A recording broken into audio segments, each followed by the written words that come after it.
Hey, everybody. Appreciate y'all joining us. Spittin' Seeds team here. Going to talk to you a little bit about some regionals, setting the tables, what we think are some of the best ones out there, cover some of the fan vote. But before we start digging into some stuff, our boy Fleming, congrats on the new kid, broadcasting live from the delivery room, man. What a trooper. That's how we do it in Spittin' Seeds. Talk about growing the game, right? Do what? I said talk about growing the game, right? Yeah, I got a future first-round pick coming out of University of Tennessee. Class of what, like 2040? Something like that. Yeah, well, Tony is apparently giving out scholarships to babies already after Scherzer's kid, so maybe he's got a future shortstop there in you. Hey, I got a tank. I'm gonna have a first baseman. Sonny D tank or Luke Lipsch's tank? I think, dude, he's trending more Sonny D type right now. But we'll see. Hey, if he can hit as well as Sonny D, I'll take that all day. Yeah, we can only hope. Yeah. All righty, guys. Yeah, so lot to cover. We're going to try to start keeping these a little more short and sweet. I know sometimes we can get a little long-winded, but hey, we love to talk some baseball, so sue me. Crazy stuff going on with these regionals. I mean, just some really, really disappointing takes we saw from the selection committee. I know that the college baseball world has been set on fire by a few, namely Tommy Tanks not getting a chance to expand on that D1 record freshman home run. So let's go ahead and talk on that for a little bit before we start digging into our top selections. Flem, since we may only have you for just a little bit, go ahead and jump in on some of what you thought your biggest surprises were from the selection committee. Ole Miss making the tournament, kind of a low RPI, struggled kind of the back half of the season, majority of the season. Once Tennessee swept them, they kind of fell off the table.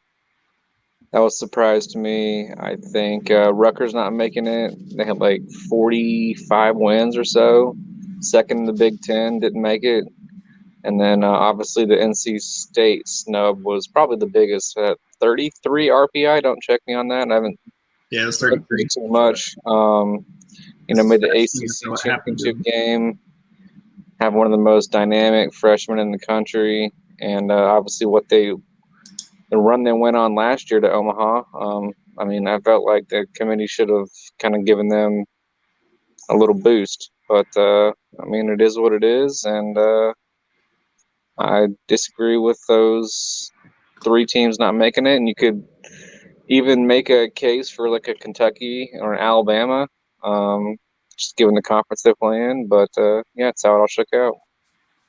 Now, correct me if I'm wrong, but didn't the ACC finish RPI-wise as the top, or did SEC overtake it there at the end? So I'm not sure. The last time I saw it, they were tied. Neck and neck. They were tied, like, statistically. Yeah. Either way, 33 RPI playing in potentially the top baseball conference in the country this year and not making it is pretty egregious by the selection committee. Yeah, I agree. Matt, any quick takes? The biggest thing is you put Ole Miss in over essentially NC State and possibly Rutgers. I think the Rutgers not winning the Big Ten probably hurt them. That conference really struggled, so there wasn't a lot to come out of there. So winning the Big Ten championship was huge.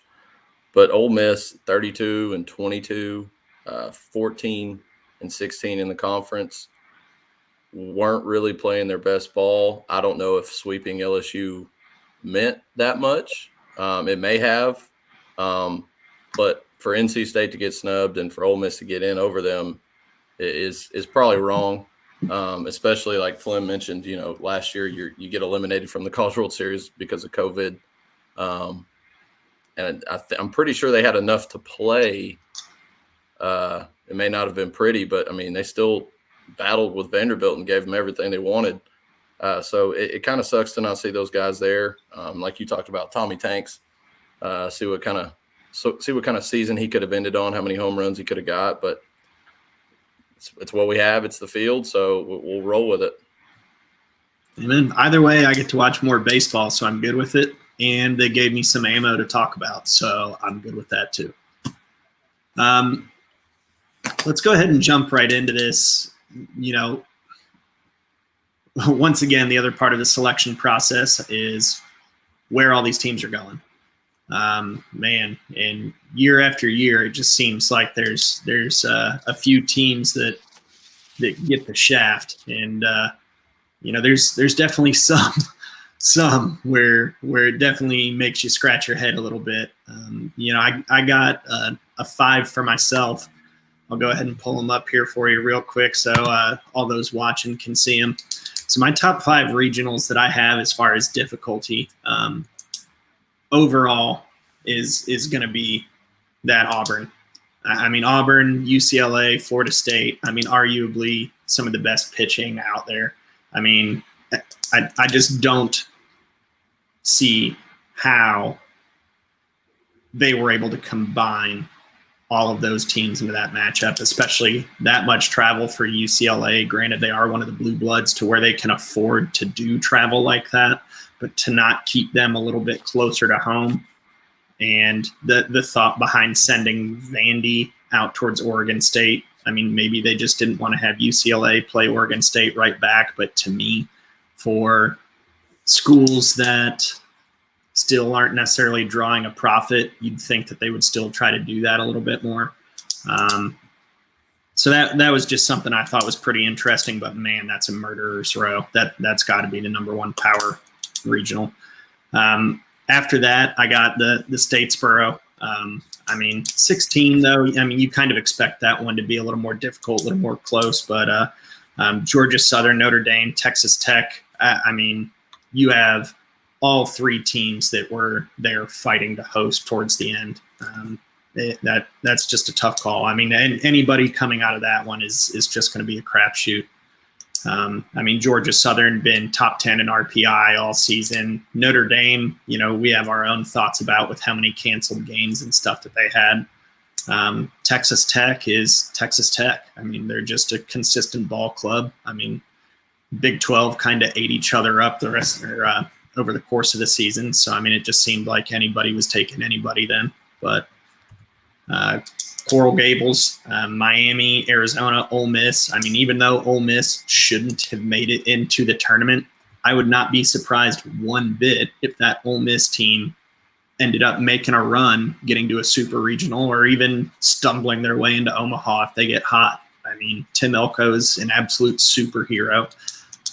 Sometimes all it takes is one guy to get hot in the right moment, a la Drew Gilbert last year with they're at Wright State. It's amazing what that can do for a program.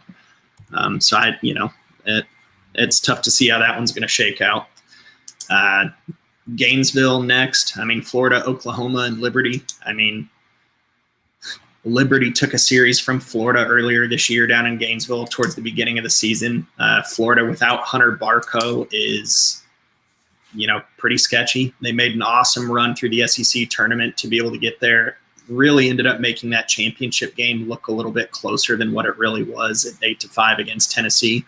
But they're still a dangerous team. The batted Judd Fabian is as hot as anybody's right now. Consecutive 20 home run seasons. I mean, that's just spectacular hitting down there. And then lastly, Tennessee. Part of this maybe not as difficult as one or two other ones, but man, this is not an easy regional. I tell you what, their selection committee was looking for some excitement with this one. I mean, the amount of home runs combined in this one, you have 3 of the top 10 teams, number 1 in Tennessee, you have 5 in Georgia Tech, and number 9 in Campbell. I mean, just absolutely crushing a ball in a park that's known to have the ball travel out. It's going to be hot, muggy. The ball's going to want to sail. I mean, to me, that one's really just on there because it's going to be just riveting, exciting baseball being played. Yeah, those are. I like all the matchups you have there. I did a top 5 regionals, and mine was more of to watch for similar reasons. I think I'll start 5 with Tennessee. There's 414 total home runs combined between the 4 teams, which is just nuts. So the ball is going to be flying. I think we set the over under on Twitter at 29.5 between the 4 teams for the weekend. You know, that could take a couple games the way these teams are hitting the ball. You know, big time fielding percentage teams, low ERAs. You got Nito for Campbell hitting 398. You've got the NCAA leader in batting average at 418 and Chandler Simpson from Georgia Tech. So there's a lot of opportunity for runs to be scored.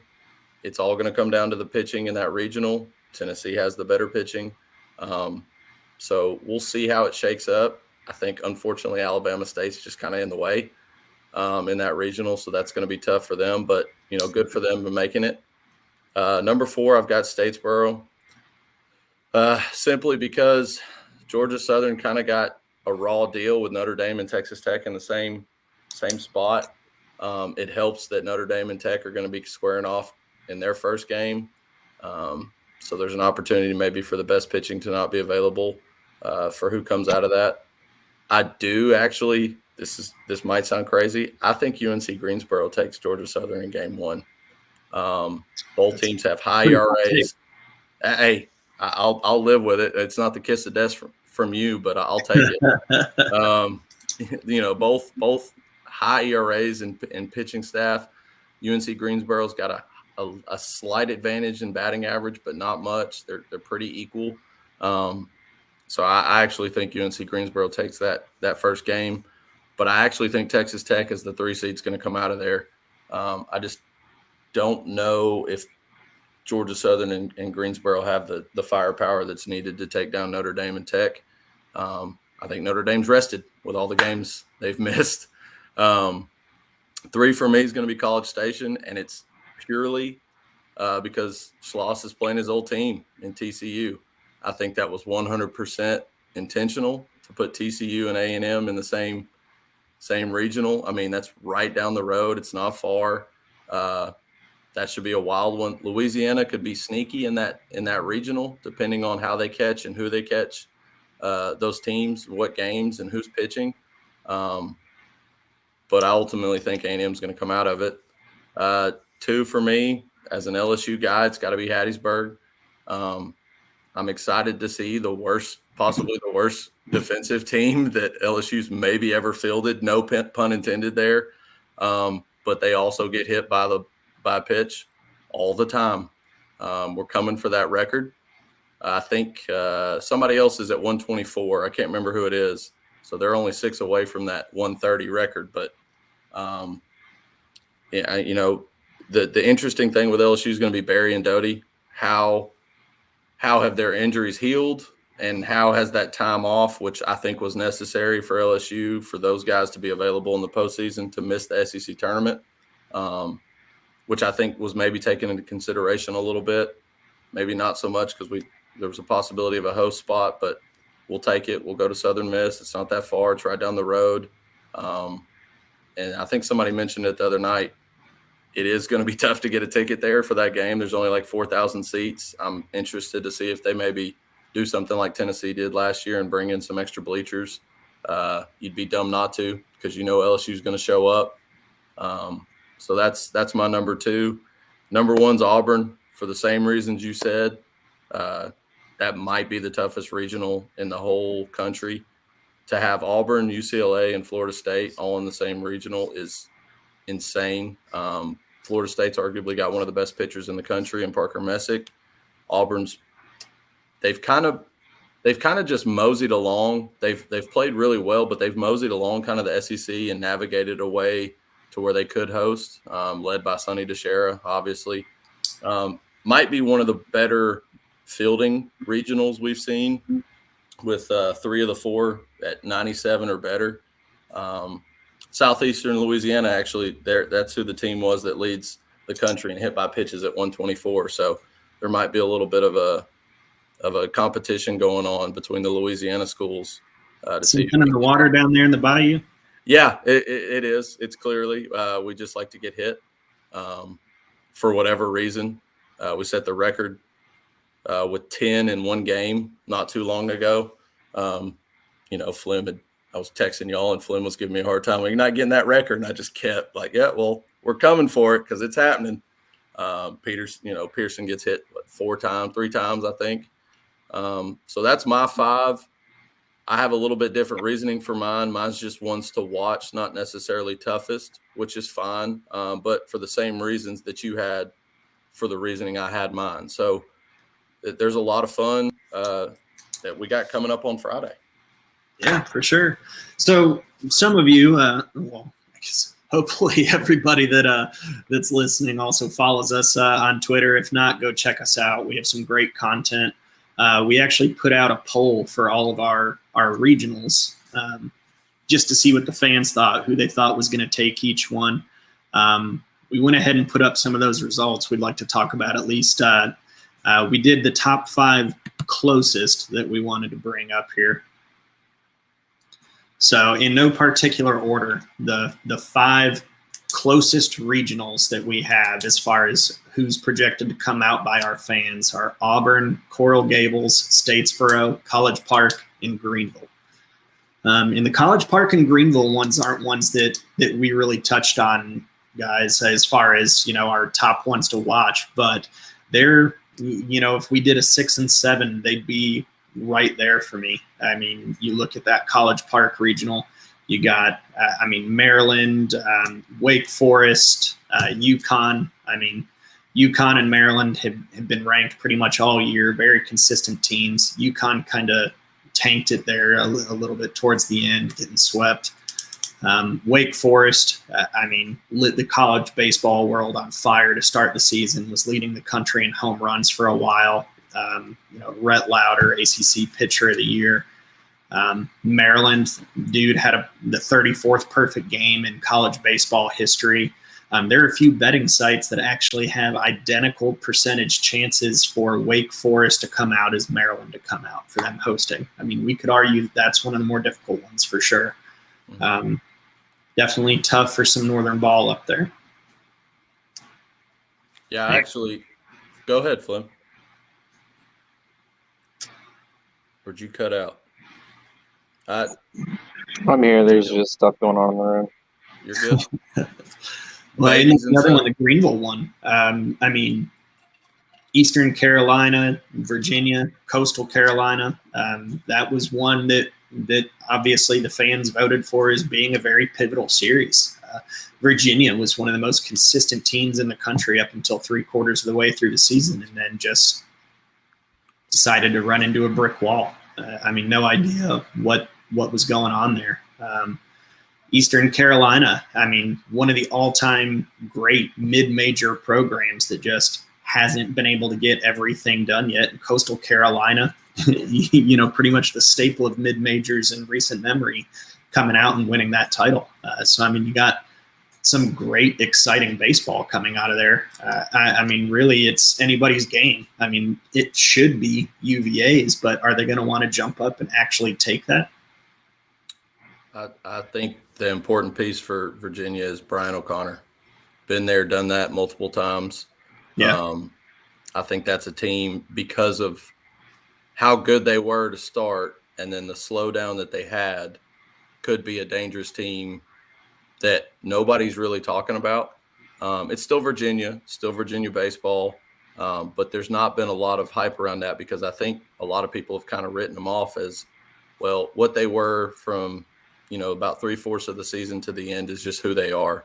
And I don't necessarily buy that. That guy's too good of a coach to let that be the case. And they've kind of got a regional that they can win.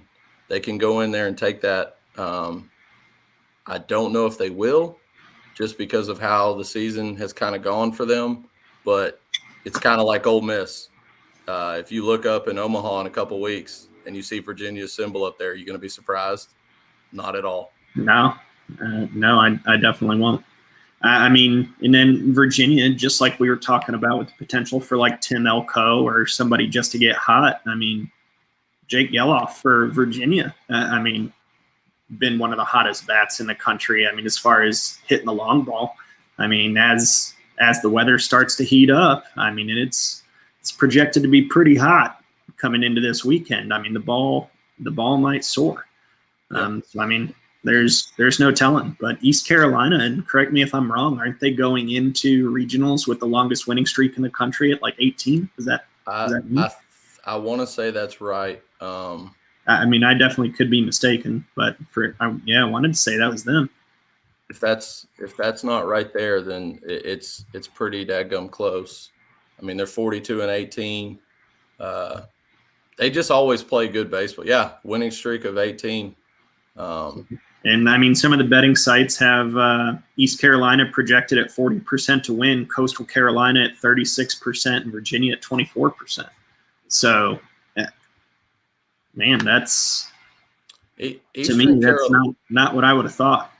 And Eastern Carolina, one part of that win streak is Campbell. Campbell, Houston, Cincinnati, Tulane, NC State is what started got that first loss and then rattled off 18 straight. So, just another example for NC State, by the way. I still think UVA, just the experience of going to Omaha on a consistent basis is what's going to propel them out of that regional. I agree. And until East Carolina actually steps up and does it, it's one of those situations where I just can't pick them. I mean, UVA's experience in this situation just tells you that's the way it's going to work out. It just seems inevitable. They've had no problems getting out of regional. They always trip up in super regionals. I think last year they got tripped up by Vanderbilt. Well, yeah, you had 2 first round, 2 top 10 picks you had to pitch against. So, I don't know. I just think UVA is the cream of the crop in that regional. Yeah. Now, we go back to talent and talking through some of these regionals too. One thing that we didn't touch on, isn't it? D1 Baseball was projecting that there were 10 first-round draft picks in the Knoxville regional. Yeah, because Nito's probably one. Nito, Thomas Harrington, Kevin Parada.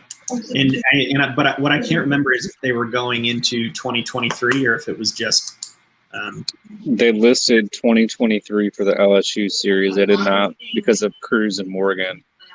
I don't remember seeing anybody from the 2023 class in that regional because you had Beck, Gilbert,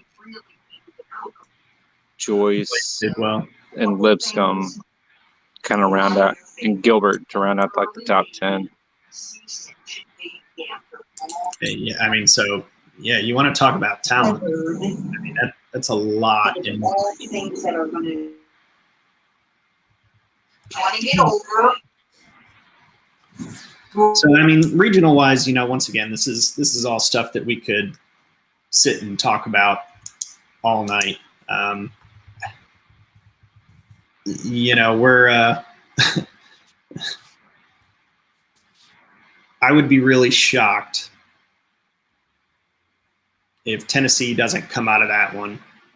I mean, but there's so many on here that, man, I just don't know that I can safely make a pick. Georgia Tech's biggest issue is pitching, because if it wasn't for that, it's mainly their bullpen. They seem to blow a lot of leads late just because they can rake. They're 324 team batting average.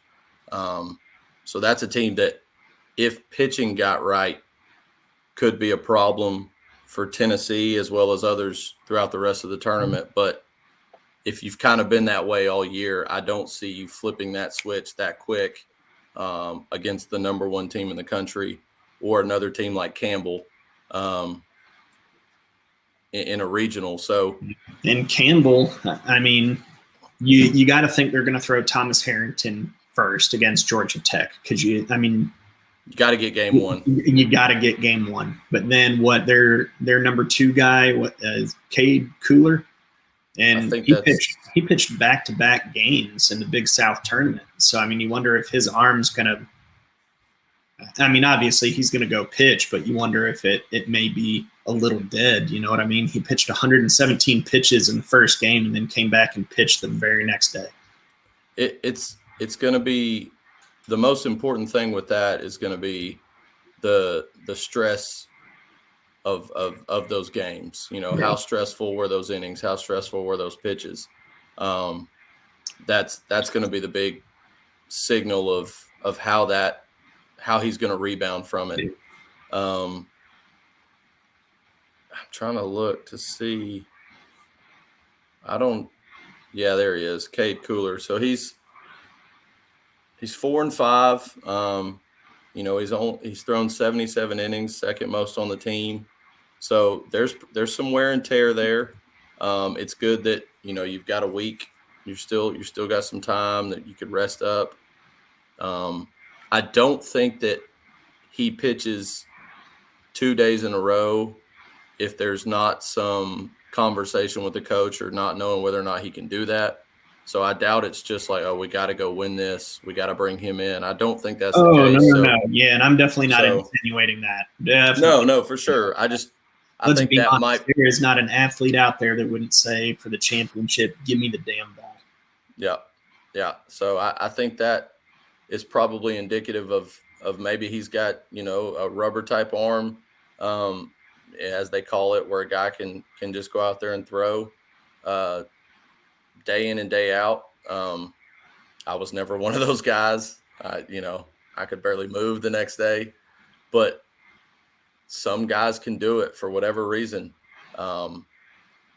They can throw, and it's mainly relievers are typically those guys that just because that's the role that plays, but to be a starter, it's very rare. I mean, it used to happen back in the day, you know, guy would throw 40, 50 games in a season, no big deal, but that's not the case now. And when there's, you know, the rules and the regulations and the health that we know about how dangerous throwing a baseball is, period.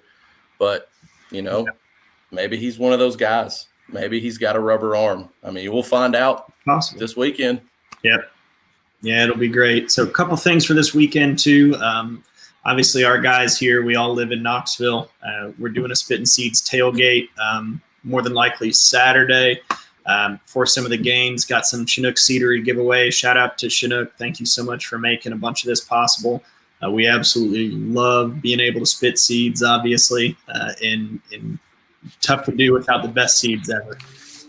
So we're going to be out there trying to share them since we got a few teams that are coming in, be able to share the love with some other teams around the region. Obviously, fans always want to weigh in on who they think is going to win. We are giving them that chance. Spit and Seeds is partnered with CWS 247 to put together a bracket challenge. It's only $5. Half of every entry is going to be donated to a charity. So the other half will go directly to the winner. None of us are going to be taking any juice or anything like that from the situation. We thought it was a great opportunity to be able to get something out there that's not really being done across the board right now with some of these bracket challenges, and also benefit a good cause. So the charity we'll be donating to is Blessed Feet. It's a charity that donates baseball equipment to underprivileged youth, both in the Dominican Republic and certain places in the United States. So it's absolutely fantastic. And what makes it even more special is it was founded by a student athlete. So it's been very evident that we take great pride in being able to support some of the ventures that these student athletes have, and being able to grow the game and help benefit these young men is the most important thing for us. So if you want to take part in any of those, please jump on our Twitter, CWS's Twitter, find the avenue, go ahead and DM us. We'll get you the details to be able to get involved with that. The winner will even throw in a little swag pack from Chinook Seedery. So yeah, that's really about it for me. Matt, you have any final parting words? No, we just look forward to everybody coming in and joining us, trying to see who can tame this bracket and figure out who's gonna take home the hardware at the end of the day for this right here. I'm very excited about this weekend, especially with the way that some of the conference tournaments shaped out weather-wise. It looks like we're going to have nice weather most everywhere, so that's huge. I'm just excited about it, man. This is one of the best times of the year. You got beautiful weather, great games, great teams. And there's nothing better than sitting at a ballpark and watching baseball all day from some of the best teams in the country. So looking forward to it. Amen. Well, you heard it here from the Spit and Seeds team. We love y'all. Spit some seeds, watch some baseball, support these young athletes. We'll catch you guys on the flip side. See you.